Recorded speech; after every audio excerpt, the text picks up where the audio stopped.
Realizing your own mortality, for me, just feels like a very powerful way to understand what really matters in life. Steve Jobs said it, Gary Vaynerchuk said it a lot. Really realizing that you are going to die someday, I think really helped me. It really, really helped me. And I just can't understand why some people will settle into a life they absolutely hate, with a job they absolutely hate, doing some things they absolutely hate, and then die. It just feels like you never actually got to live. When I think about people that are doing jobs they absolutely hate and they've done them for a long period of time, they're getting nothing from those jobs, they're just doing it to pay the bills, whatever. It's absolute insanity to me. The thought of existing to exist. That's exactly what it is. Like, you're existing just to exist. You might as well not exist. Just keeping it facts. What's your purpose then? To produce a life, to have babies, like, you know, and then hope that your babies get to live because you didn't? That's never made sense to me, why people would want, you know, we've all got this period of, you know, for let's say 50 years. I just want it to be everything. I want it to be terrifying. I want it to be fun. I want to see everything and do everything and have every experience, because after that, we're all going to the same hole in the ground. All of us. But some people want to use their 50 years sat in a call center, doing something they hate with someone they hate sat next to them, and all the stress of it. I'm just thinking, you've got nothing to lose. We're fortunate in this country where if we roll the dice and we go to the bottom, there is a support system. You know, the government will look after you. So people in this country and parts of the world where we have that support system, in your case, you're absolutely crazy. Being the most connected generation in the history of mankind has its upsides, but it also comes with real invisible problems. And we've grown up aspiring to be our idols. And that's dangerous. I mean, aspiring to achieve great things is fine, but aspiring to be our idols is dangerous. It's dangerous to want to be someone you're not. It's also not possible, but it's dangerous.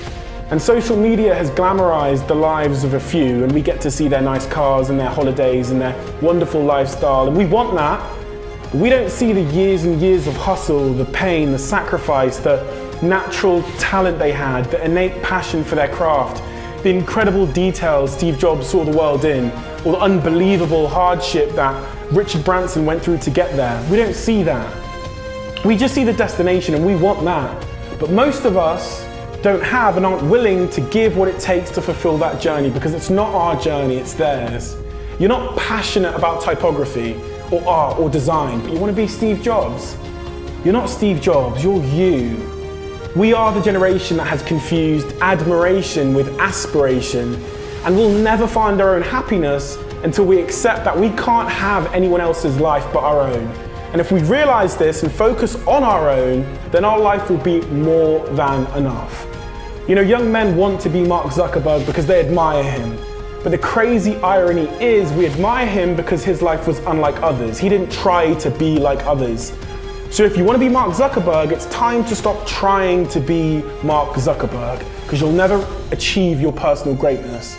Our idols did not follow in the footsteps of their heroes. There was no Bill Gates for Bill Gates to emulate. He had to carve out his own path to find his own greatness.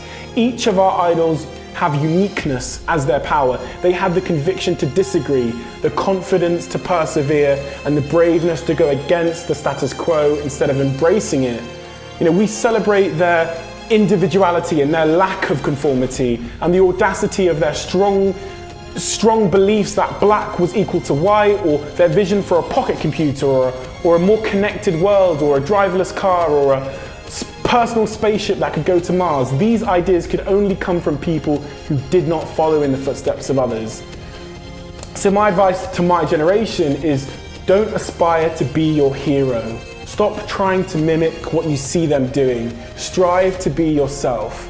Visionaries are not to be imitated, they are to be admired. Trying to be someone else is a surefire way of becoming nobody at all. The only great person you can become is the greatest version of yourself, because all the other great people are already taken. And the funny thing is, once you become the greatest version of yourself, people will see your life and they'll make the mistake of trying to be you too.